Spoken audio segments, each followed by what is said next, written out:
প্রথাবিরোধী সত্যনিষ্ঠ বহুমাত্রিক লেখক হুমায়ুন আজাদ তাঁর সময়ের একমাত্র অকপট লেখক।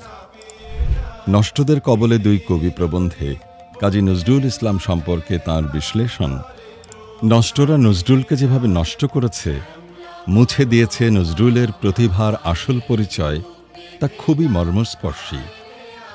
পাকিস্তানি সাম্প্রদায়িকেরা খুব পৃষ্ঠপোষকতা করেছে তাঁকে সংশোধন ও সংশোধন করে তাকে পরিণত করেছিল এক সাম্প্রদায়িক কবিতে। তারা তার কবিতায় খুঁজে পেয়েছিল অসংখ্য অবাঞ্ছিত বস্তু। সেগুলো বর্জন করার জন্যে তারা ছিল উদ্গ্রীব। বিদ্রোহী নজরুল তাদের প্রিয় ছিল না, ছিল শত্রু।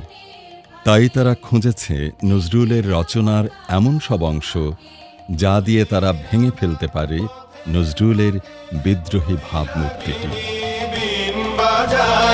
ধুলি রাঙা পথের